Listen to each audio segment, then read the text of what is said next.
विधाता की लेखनी को कभी बदला नहीं जा सकता। सुनिए ये धार्मिक कहानी। अर्जुन के पुत्र अभिमन्यु थे और उनके पुत्र राजा परीक्षित थे।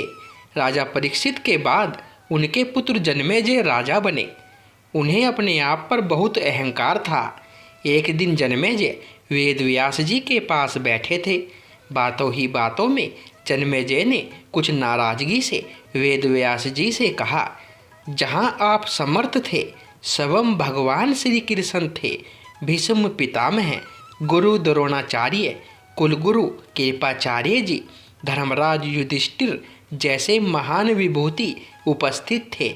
उसके पश्चात भी आप सब इतने बड़े महाभारत के युद्ध को होने से रोक नहीं पाए और देखते ही देखते अपार जनधन की हानि हो गई। यदि मैं उस समय वहाँ रहा होता तो अपने पुरुषार्थ से इस विनाश को होने से बचा लेता। अहंकार से भरे जन्मेजय के शब्द सुनकर भी व्यास जी शांत रहे। उन्होंने शांति से कहा, पुत्र, तुम अपने पूर्वजों की क्षमता पर शंका न करो। यह विधि द्वारा निश्चित था जो बदला नहीं जा सकता था। यदि ऐसा हो सकता तो श्री कृष्ण में ही इतनी सामर्थ्य थी कि वे युद्ध को रोक सकते थे। जन्मेजय अपनी बात पर अड़ा रहा और बोला, मैं इस सिद्धांत को नहीं मानता। आप तो भविष्य वक्ता है। मेरे जीवन की होने वाली किसी होनी को बताइए, मैं उसे रोक कर प्रमाणित कर दूंगा कि विधि का विधान निश्चित नहीं होता। व्यास जी ने कहा, पुत्र, यदि तू यही चाहता है तो सुन। आज से कुछ वर्ष बाद तू काले घोड़े पर बैठकर शिकार करने जाएगा। दक्षिण दिशा में समुंदर तट पर पहुँचेगा। वहाँ तुम्हें एक सुंदर स्त्री मिलेगी जिसे तू महलों में लाएगा और उससे विवाह करेगा। मैं तुमको मना करूँगा कि यह सब मत करना, लेकिन फिर भी तुम यह सब करोगे। इसके बाद उस स्त्री के कहने पर तू एक यज्ञ करेगा। मैं तुमको आज ही चेता कर रहा हूँ कि उस यज्ञ को तुम वृद्ध ब्राह्मणों से कराना, लेकिन वह यज्ञ तुम युवा ब्राह्मणों से कराओगे। और जन्मेजय ने हंसते हुए व्यास जी की बात काटते हुए कहा कि मैं आज के बाद काले घोड़े पर ही नहीं बैठूंगा तो ये सब घटनाएं घटित ही नहीं होगी। व्यास जी ने कहा कि ये सब होगा और अभी आगे की सुन।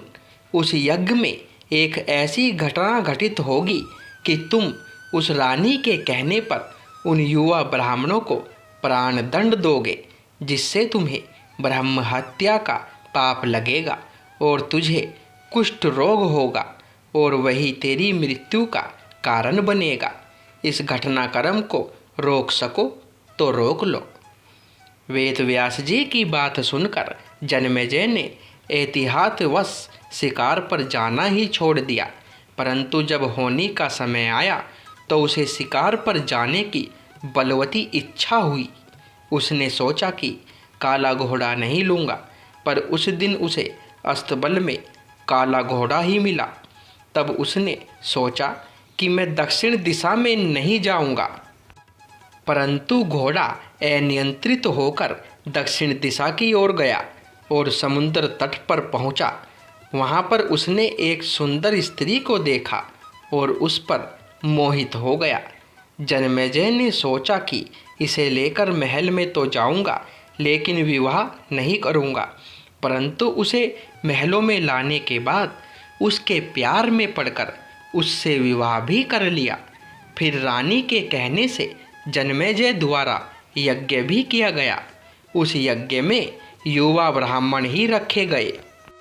किसी बात पर युवा ब्राह्मण रानी पर हंसने लगे।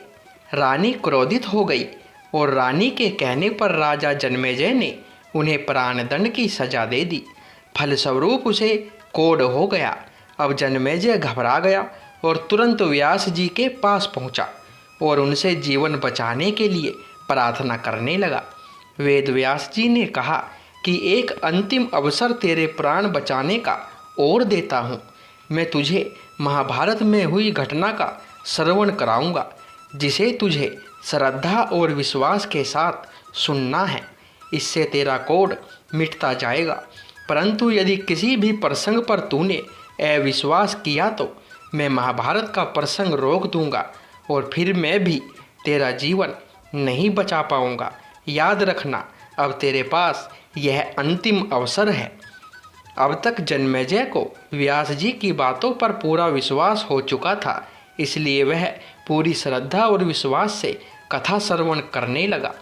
व्यास जी ने कथा आरंभ करी और जब भीम के बल के वे प्रसंग सुनाए जिसमें भीम ने हाथियों को सुंडों से पकड़कर उन्हें अंतरिक्ष में उछाला, वे हाथी आज भी अंतरिक्ष में घूम रहे हैं, तब जन्मेजय अपने आप को रोक नहीं पाया और बोल उठा कि यह कैसे संभव हो सकता है, मैं नहीं मानता। व्यास जी ने महाभारत का प्रसंग रोक दिया और कहा कि पुत्र, मैंने तुझे कितना समझाया कि अविश्वास मत करना, परंतु तुम अपने स्वभाव को नियंत्रित नहीं कर पाए, क्योंकि यह होनी द्वारा निश्चित था। फिर व्यास जी ने अपनी मंत्र शक्ति से आवाहन किया और वे हाथी पृथ्वी की ओर आकर्षित शक्ति में आकर नीचे गिरने लगे।